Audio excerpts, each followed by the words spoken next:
Hi everyone, welcome back to Shani classes. First of all, good evening, good afternoon, good morning to everyone. आज की इस class में मैं आपको बहुत ही इंपॉर्टेंट आपसे कुछ टिप्स शेयर करना चाहती हूँ, जहाँ पर आपको कुछ बातें बताऊँगी कि आपको वो कौन कौन सी गलतियाँ हैं नहीं करनी है जिससे आपकी बैक लगने की चांसेस बढ़ सकती है, जो कि आपने फर्स्ट में कर दी है। तो प्लीज़ फ्रेंड्स, इस वीडियो को पूरा एंड तक ज़रूर देखिएगा कि कहीं आपसे अनजाने में गलतियाँ ना हो जाएँ, इसलिए मैंने आपके लिए यह वीडियो बनाया है। आपकी ही डिमांड पे बनाया कि कुछ मैं आपको बताऊं जिससे आप जैसे पूरा आंसर पढ़ लिए हैं, सब कुछ जानते हैं, सब कुछ पता है, देख लें, तब भी पूरे नंबर नहीं मिलते। ऐसी आपकी कंप्लेन रहती है कि मैम हमने ये किया था लेकिन हमें इतना कम नंबर मिला, क्यों मिला? तो शायद कहीं आपने ये गलतियाँ कर दी हैं और या फिर नहीं किया है तो कुछ आपका रीज़न रहा होगा। इसलिए मैं कुछ बातें आपसे यहाँ पे टिप्स शेयर करने वाली हूँ। आपका ज़्यादा वक्त नहीं लूँगी, 7 से 8 मिनट लूँगी, जहाँ पर आपको कुछ टिप्स में बातें बताऊँगी कि आखिर वो कौन कौन सी महत्वपूर्ण गलतियाँ हैं जो आपको नहीं करनी है अपने एग्ज़ाम में। चलिए फ्रेंड्स, फिर स्टार्ट करते हैं आज की इस वीडियो को। मैं हूँ शानी, स्वागत कर रही हूँ अपने चैनल पे शानी क्लासेस में। मुझे उम्मीद है कि आपको मेरे साथ जुड़कर बहुत कुछ सीखने को मिलेगा। कोई प्रॉब्लम होती है तो कमेंट बॉक्स में आप ज़रूर पूछेगा, हम आपको रिप्लाई ज़रूर करेंगे। जो भी आज पहली बार आ रहा है, प्लीज़ फ्रेंड्स, ऐसी बहुत सारी अच्छी अपडेट के लिए, जानकारी के लिए, टिप्स के लिए मुझसे जुड़े बने रहिए।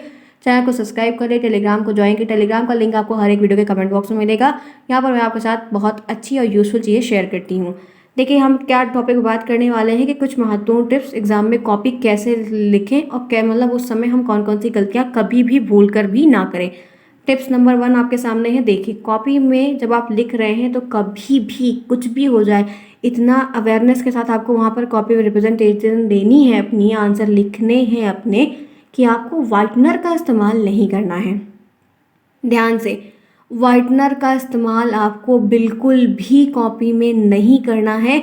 उससे एक गलत इम्प्रेशन पड़ता है, इस बात को ध्यान रखिएगा। कुछ भी हो जाए, वाइटनर का प्रयोग कतई नहीं करिएगा अपनी कॉपी में आप जब लिख रहे हैं कॉपी। इसके लिए आप चाहते हैं कि वाइटनर का इस्तेमाल ना करें तो आप प्लीज़, अगर नहीं आ रहा है तो उसके लिए आप जो है इतना कम से कम 5-6 लाइन, 2 नंबर का है तो एक पूरा 7-8 लाइन का, और अगर एक नंबर का है तो 4-5 लाइन छोड़ दीजिए, आगे वाला प्रश्न करिए। फिर बाद में याद आ जाए या हेल्प मिल जाए, कुछ भी हो जाए, तब आके उसको दोबारा सॉल्व करिए।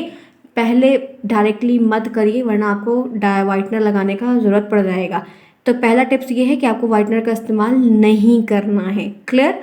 आगे आइए, टिप नंबर 2, आगे पीछे करके प्रश्नों का उत्तर बिल्कुल भी ना लिखें। जैसे आपको ये 3 वाला नहीं आ रहा है, 5वां वाला आ रहा है, तो आप 5 वाला पहले कर देते, उसके बाद ये करते। जी नहीं, आपको सीक्वेंस में करना है पूरा पेपर। पहले ऑब्जेक्टिव आता है तो ऑब्जेक्टिव 5 करिए, नेक्स्ट पेज में टर्न ओवर करके आपको जो है अति लघु उत्तरीय आता है, जो है अति लघु उत्तरीय करिए, फिर आपको लघु उत्तरीय करिए।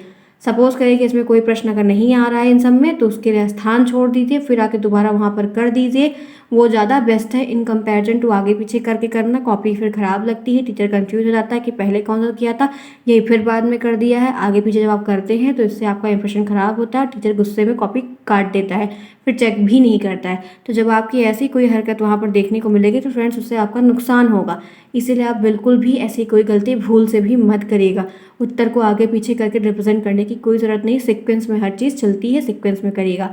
टिप्स नंबर 3, उत्तर को लिखते समय समय का भी बहुत ज़्यादा कटपिट आपको नहीं करनी। जब आप आंसर लिख रहे हो, सपोज करो कि जैसे आपको पता है कि हमें वाइटनर नहीं इस्तेमाल करना, अब आप क्या करें, गलती हो गई, कोई गलती हो जाती है तो उसको नॉर्मली आप काट दो।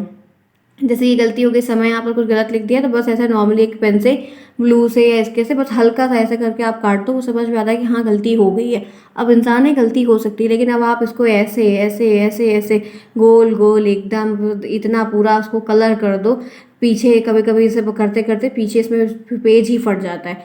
इतना करने की ज़रूरत नहीं है। आप अगर टीचर नहीं भी जानता, आप चाहते हो कि ना जाने, आप अगर ऐसे काटोगे तो शायद ना भी ध्यान, लेकिन अगर ऐसे करोगे ना तो वो पीछे भी पेज में छप जाता है और जनाई देता है कि यहाँ पे कोई ब्लंडर मिस्टेक हुई है। तो इससे ये पता चल जाएगा कि चीटिंग का सहारा लिया गया है, रीज़न अपने आप क्रिएट कर लेंगे आप। तो आपको कट पिट बिल्कुल भी नहीं करना है। कट होता है तो नॉर्मली ऐसे काट छोड़ दीजिए, आगे लिख दीजिए, कोई दिक्कत नहीं, चलेगा। क्लियर यहाँ तक? Any problem? No. Tip number 3, आइए बढ़ते हैं टिप नंबर 4। बहुत ज़्यादा बड़ा प्रश्न का उत्तर नहीं देना। आप सपोज करिए मैथ की कॉपी लिख रहे हैं, किसी भी सब्जेक्ट की कॉपी लिख रहे हैं, जैसे 2 नंबर वाले प्रश्न कभी-कभी जैसे किसी का दोस्त पूछ रहा है, किसी की विशेषताएँ पूछ रहा है, तो आप जानते हैं विशेषताएँ 2-2 पेज 3-3 पेज एनसीईएफ के रूल आपने देखे हैं, बहुत ज़्यादा दिए, बहुत बड़ा दिया है। तो क्या करेंगे आप पूरा लिखेंगे? नहीं, क्योंकि आपके पास टाइम की दिक्कत होगी। अपने टाइम को आपको ध्यान रखना है, टाइम बाउंडेशन रहती है, इसलिए ध्यान रखिएगा कि बहुत ज़्यादा बड़ा प्रश्न नहीं, क्योंकि 2 ही नंबर का प्रश्न है। तो आपको 2 नंबर वाले प्रश्न ज़्यादा से ज़्यादा 75 वर्ड आपको वहाँ पर लिखने होंगे। ये मान के चलिए कि 7-8 से 10 लाइन, ठीक है, 7-8 से दूर दूर एकदम साफ साफ 10 लाइन, ठीक है।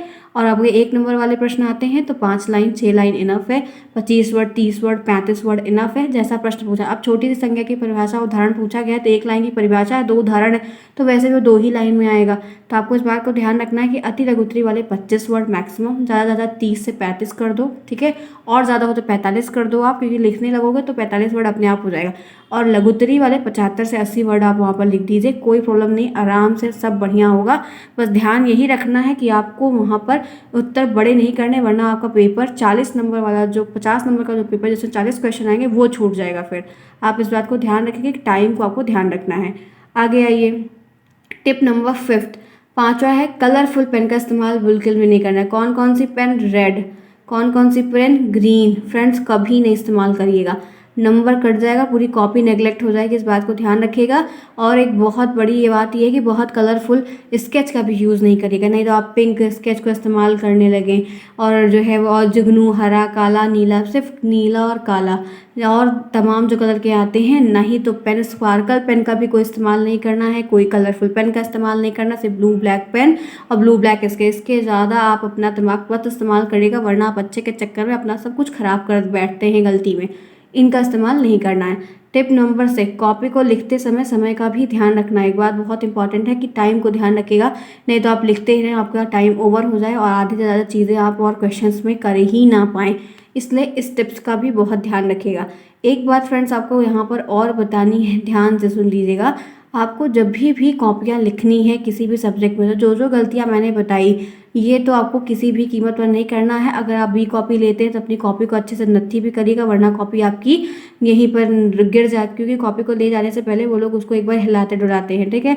तो आपकी कॉपी अगर नहीं टाई किए रहेंगे आप अच्छे प्रॉपर तरीके से, तो वो ख़राब होने की चांसेस वहाँ पर है कि वो स्लिप करके गिर सकती है। इसलिए अच्छे से टाई करिएगा अगर आप बी कॉपी लेते हैं तो। एक बात और ध्यान रखनी है कि अगर आप लिख रहे हैं तो आप जो है समय का ध्यान रखिएगा। बहुत बी कॉपी मिलती है तो आप बी कॉपी भी आराम से, चाहते हैं कि साफ साफ लिख रहा है, कॉपी भर रही, तो बी कॉपी मिल जाएगी, कोई प्रॉब्लम नहीं होगी। आपको जो जो गलतियाँ बताई गई उसको बहुत ही मद्देनज़र रखते हुए गलती किसी भी कीमत पर आप मत करिएगा, वरना इससे गलत इंप्रेशन पड़ेगा, आपकी कॉपी हट सकती है। एक बात और बहुत बड़ी ब्लंडर मिस्टेक है, आप क्या नहीं करनी वो ध्यान। अब की बार की जो कॉपी थी उसमें एक्स, वाई और जेड बहुत सारे सब्जेक्ट में लिख के आया था। उसका रीज़न ये था कि उन बच्चों ने इंग्लिश में कॉपी लिख दी थी, जिसकी वजह से उनकी कॉपी को साइड कर दिया गया और उनकी चेक ही नहीं हुई। जब वो पीएनपी में गए तो वहाँ पर बात बताई गई कि आपकी कॉपी जो रोल नंबर से चेक करवाया गया तो आपकी कॉपी ने आपने इंग्लिश में लिखा हुआ है, इसलिए आपकी कॉपी हट गई। तो इंग्लिश में जैसे कोई फार्मूला हो गया, फुल फॉर्म हो गया है, छोटी बड़ी कोई चीज़ें, तो वैसे शायद कर सकते हैं, नहीं तो जब कॉपी एकदम से निकाल दी जा रही है और कोर्स आपका हिंदी में ही दिया गया, तो फ्रेंड्स बिल्कुल भी इंग्लिश के शब्दों का इस्तेमाल मत करिएगा, कुछ भी हो जाए, क्योंकि पहले ही बताया जाता है कि इंग्लिश का ऑप्शन नहीं है, आपको हिंदी में ही करना है। पहले नियम नहीं था, पहले चलायमान था, पता नहीं कैसे कर रहे, लेकिन आज 1 साल से नियम आ गया कि अगर कोई बच्चा अब इंग्लिश में लिखा हुआ कॉपी दिखता है तो उनकी कॉपी छांट दी जाती है, नहीं चेक होती है, फिर उनका गलत हो जाता है। इसीलिए मैंने आपको ये बात भी बता दी कि इंग्लिश में कॉपी नहीं लिखनी है, बिल्कुल भी गलती मत करिएगा। Clear friend? चलिए फ्रेंड्स, फिर ये वीडियो होता है यहीं पर ओवर। मुझे उम्मीद है कि आपने इसको पूरा देखा होगा। कोई दिक्कत होती है अब या कुछ और जानना है इस तरह से तो मुझे कमेंट बॉक्स में ज़रूर बताइएगा, हम आपको बताएंगे। मिलते हैं नई क्लास में नए वीडियो के साथ। ऐसी बहुत सारी अपडेट मैं डेली आपको कुछ ना कुछ बता रही हूँ, तो प्लीज़ चैनल से जुड़े रहिए। डेली आपकी 7 PM पर आपकी क्लास चल रही है, डेली आपकी 8 PM पर क्लास चल रही है और सुबह भी 10 बजे आपको क्लास मिल जाती है। तो 3-4 क्लास आपकी दिन भर में हो रही है। ये के लिए आपके एग्ज़ाम के लिए काफ़ी महत्वपूर्ण चीज़ें हैं। Okay friends, bye bye, take care.